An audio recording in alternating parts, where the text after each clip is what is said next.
بسم اللہ الرحمن الرحیم اللہم صلی علی سیدنا مولانا محمد وعلی آلہ وصحبہ بارک وسلم۔ خواتین و حضرات، السلام علیکم ورحمۃ اللہ وبرکاتہ۔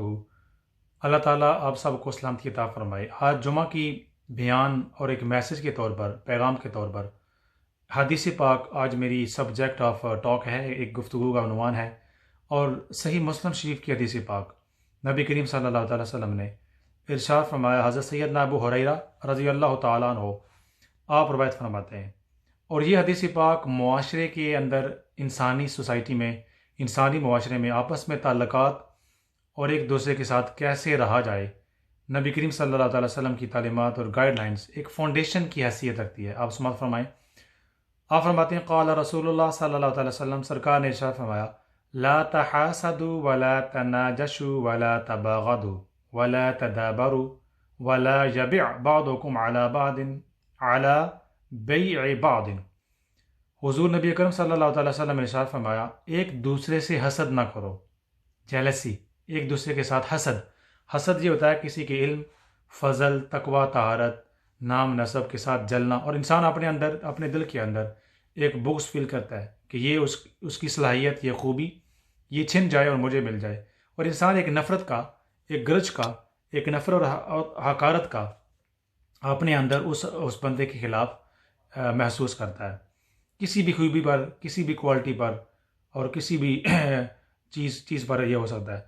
دوسری چیز فرمایا، ایک دوسرے کو دھوکہ نہ دو، ڈسیپشن، ڈسیو نہ کرو، دھوکہ نہ دو، کہو کچھ، دکھاؤ کچھ اور دو کچھ، دھوکہ دینا، اور ایک یعنی بندہ اچھا توقع کرتا ہے اور اس کے ساتھ برا کر دو، دھوکہ کر دینا، ان ایکسپیکٹڈ بیہیویئر، کہ وہ بندہ توقع نہیں کر رہا ہوتا مسلمان یا انسان، اس کے ساتھ دھوکہ کر دینا۔ فرمایا حسد بھی نہ کرو، ایک دوسرے سے ساتھ دھوکہ بھی نہ کرو، ایک دوسرے سے بغض بھی نہ رکھو، ڈونٹ پوزیس ہیٹڈ، دل کے اندر نفرت اور برائی دوسرے انسان کے بارے میں نہ رکھو۔ فرمایا ایک دوسرے سے رخ نہ موڑو، یعنی ناراض نہ ہونا، یعنی حسد بھی نہیں، بغض بھی نہیں، کوئی عداوت اور دشمنی بھی نہیں۔ فرمایا کہ رخ نہ موڑنا، ناراض نہ ہو، اور ایک دوسرے کے سودے پر سودا نہ کرو۔ جیسے کوئی مکان بک رہا ہو، کوئی پراپرٹی جائیداد بک رہی ہو، تو اگر معلوم ہو کہ ایک مسلمان یہ پراپرٹی جائیداد مکان یا چیز خرید رہا ہے، تو اس کے اوپر، سودے کے اوپر سودا، خفیہ طریقے سے آپ جو ہے وہ اس سے بڑھا کر قیمت ادا کر دیں تاکہ مکان یا پراپرٹی جائیداد یا کوئی بھی چیز دنیاوی وہ آپ کو مل جائے، اگر معلوم ہو دوسرا بندہ لے رہا ہے۔ فرمایا یہ بھی نہ کرو۔ فرمایا اللہ کے بندو، وَكُونُوا عِبَادَ اللَّهِ إِخْوَانًا، ہے اللہ کے بندو آپس میں بھائی بھائی بن جاؤ۔ اللہ اکبر۔ آگے فرمایا المسلم اخو المسلم، مسلمان مسلمان کا بھائی ہے، لا یظلمہ ولا یخذلہ ولا یحقرہ۔ آگے ارشاد فرمایا کہ وہ مسلمان مسلمان کا بھائی ہے، وہ اس پر ظلم نہیں کرتا، وہ اس پر ظلم نہ کرے اور نہ اسے ذلیل کرے، ڈس ریسپیکٹ کو، اس کی عزت کو اچھالے۔ مسلمان اس کی عزت کو نہیں اچھالتا، وہ اس کا بھائی ہے، ذلیل نہیں کرتا، اور نہ ہی اسے حقیر سمجھے، اس کے نام نسب کی وجہ سے، اس کے کام کی وجہ سے، اس کی ذات کی وجہ سے، کسی بھی وجہ سے، اس کی غربت کی وجہ سے، اسی کی کسی کمزوری کی وجہ سے اس کو حقیر نہ جانے۔ مسلمان نہ ظلم کرتا ہے اور نہ مسلمان دوسرے مسلمان کی عزت کو اچھالتا ہے، اور نہ ہی مسلمان دوسرے کو حقیر اور بہت چھوٹا سمجھتا ہے۔ فرمایا التقویٰ ہا ہونا ویشیر الی صدری ثلاث مرات، نبی کریم صلی اللہ تعالیٰ وسلم نے اپنے دل کی طرف ارشاد فرمایا تقویٰ یہاں پر ہے، خوف خدا، خشیت الہی، اللہ تعالیٰ کی ذات سے ڈرنا۔ فرمایا یہ دل کے اندر ہوتا ہے، اور سرکار نے 3 مرتبہ اس طرح دل کی طرف اشارہ فرمایا کہ تقویٰ یہاں پر ہے۔ فرمایا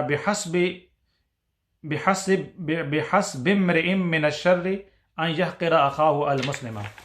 اگلی بات فرمائی کہ کسی مسلمان کے لیے برا ہونا، برائی اتنی کافی ہے کہ وہ اپنے کسی دوسرے مسلمان بھائی کو حقیر جانے، یعنی یہ برائی ہے، یہ بہت بڑی بدی ہے، گناہ ہے۔ فرمایا برائی اتنی کافی ہے کہ دوسرے مسلمان کو حقیر جانے۔ اور اگلی بات سرکار نے ارشاد فرمائی کل المسلم علی المسلم حرام دمہ ومالہ وعرضہ۔ فرمایا کہ اپنے کسی مسلمان کو، بھائی کو حقیر جانے، مسلمان سر سے لے کر پاؤں تک مسلمان پر حرام ہے، اس کا خون، اس کا مال اور اس کی عزت، مسلمان دوسرے مسلمان پر یہ حرام ہے کہ وہ اس کے مال کو لوٹے، اس کا خون کا پیاسا بنے، یا اس کی عزت کو لوٹے یا عزت کو چالے۔ تو خواتین و حضرات، جتنی بھی آپ اس ویڈیوز کو سماعت فرمائیں گے، آپ نے دیکھا کہ سرکار میں حسد نہ کرنا، دھوکہ نہ دینا، بغض نہ رکھنا، ایک دوسرے سے ناراض نہ ہونا، الا ماشاء اللہ اگر شرعی تقاضا ہے تو سودے پر سودا نہ کرنا، دوسرے مسلمان کو حقیر نہ جاننا، ظلم نہ کرنا، ذلیل نہ کرنا، اور تقوی اختیار کرنا، اور دوسرے مسلمان کے خون اور مال اور عزت کو نہ اچھالنا. یہ اگر چیزیں ایک سوسائٹی میں ہو جائیں، ایک مسلم معاشرے میں ہو جائے، تو وہ معاشرہ اور وہ مسلمانوں کا جو کنبہ ہے، گاؤں ہے، شہر ہے یا ملک ہے، وہ اس دنیا پر وہ جنت بن سکتا ہے. آج مسلمانوں ہم نے بڑی بڑی مسجدیں بنا لی ہیں، بڑے بڑے لاؤڈ سپیکر ہیں، بڑے بڑے علماء ہیں، اسکالرز ہیں، پیران اعظام ہیں، مشائخ ہیں، اساتذہ ہیں، صلحاء ہیں، سب کچھ ہے. بڑی بڑی موٹی کتابیں ہیں، لائبریریاں ہیں، نعتیں ہیں، میلاد کے جلسے ہیں، سیرت کے جلسے ہیں، سب کچھ ہے. اگر نہیں ہے تو یہ چیزیں نہیں ہیں. آج مسلمان دوسرے مسلمان کے ساتھ حسد بھی کرتا ہے، اس کو دھوکہ بھی دیتا ہے، بغض، عداوت اور نفرت بھی کرتا ہے، اور اس کے ساتھ ناراضگی تو درکنار اس کی جان کے دشمن ہوتا ہے. اس کے علاوہ سودے پر سودا بھی کرتا ہے کہ میرا فائدہ ہو جائے. اور آج کا مسلمان دوسرے مسلمان کو سگا بائی کی جان کا دشمن ہوتا ہے. بھائی ہونا تو درکار کی بات. آج کا مسلمان پر ظلم کرنے سے دریغ نہیں کرتا، اس کو ذلیل کرنے سے دریغ نہیں کرتا. حقیر ہماری یہ ٹوانے، چٹھے، راجہ، چودھری، پٹی، راجپوت اور پتہ نہیں کیا کیا اپنے آپ کو زبردست سمجھتا ہے اور دوسرے لوگوں کو حقیر سمجھتا ہے. اور آج کا مسلمان اللہ کے سے ڈرنے کی بجائے پیسے والوں سے، افرادی قوت سے اور اپنے قرض و فر سے اس سے بھی ڈرتا بھی ہے اور لوگوں کو ڈراتا بھی ہے. اور فرمایا کہ آج کا برائی اور بدی اور برائی یہ اتنی کافی ہے، دوسرے مسلمان کو حقیر جاننا. دوسرے مسلمانوں کو آج کا مسلمان حقیر بھی جانتا ہے، دوسرے مسلمانوں کے خون کا پیاسا بھی ہے، مال، عزت اور جان بھی محفوظ نہیں ہے. یہ ساری چیزیں اسلامی معاشرے میں، اسلامی ملک میں یہ ہو رہی ہیں. بدقسمتی سے اگر ایسا کسی جگہ نہیں ہو رہا، اچھے لوگوں کی کسی بھی جگہ کمی نہیں ہوتی، وہ لوگ ایکسیپشنز ہیں، لیکن عموماً ہر ملک میں، مسلم معاشرے میں یہ ساری چیزیں ہیں. نبی کریم صلی اللہ تعالی وسلم نے 1400 سال پہلے ایک مسلم معاشرے کی یہ ساری چیزیں ایک بنیاد فرمائی ہیں. یہ چیزیں اگر ہوں گی تو پھر ایمان بھی ہے، یہ چیزیں اگر ہوں گی تو اسلام بھی ہے اور بڑا مسلمان بھی ہے. اگر یہ چیزیں نہیں ہیں تو مسلمان کا یا اس بندے کا ہیلو ہولیا جو کچھ بھی ہو، وہ سنت رسول صلی اللہ علیہ وسلم، اللہ تعالیٰ کے فرمان کے خلاف وہ چل رہا ہے. اس لیے آج ضرورت اس امر کی ہے کہ نبی کریم صلی اللہ علیہ وسلم کی ایسی باتیں جو اصلاح معاشرہ کے لیے، معاشرے کو کام کرنے کے لیے، دوسرے لوگوں کی عزت کے لیے، اور ایک لوگوں کو، معاشرے کے اندر مسلمانوں کو اپنے آپ کو محفوظ سمجھنے کے لیے، یہ چیزیں ایک سوسائٹی کی بنیاد ہیں. ہم نے اس کو چھوڑ دیا. ان چیزوں کے نام پر کوئی جلسہ نہیں ہوتا، کوئی پیر فقیر، کوئی عالم فاضل اسکالر ان چیزوں کو بیان بھی نہیں کرتا، اور نہ ہی کوئی سننے کے لیے تیار ہے، اور نہ ہی ان چیزوں کو کوئی اپنانے کے لیے تیار ہے. ان چیزوں کو اپنایا جائے. سرکار کے یہ گوہر نایاب موتی، یہ محبت رسول کی بھی عکاس ہیں، عشق رسول کا بھی عکاس ہیں، اور ان چیزوں کو اپنانے سے سرکار کے ساتھ مودت، عقیدت اور محبت بھی بڑھتی ہے، اور معاشرہ بھی امن کا گہوارہ بنتا ہے.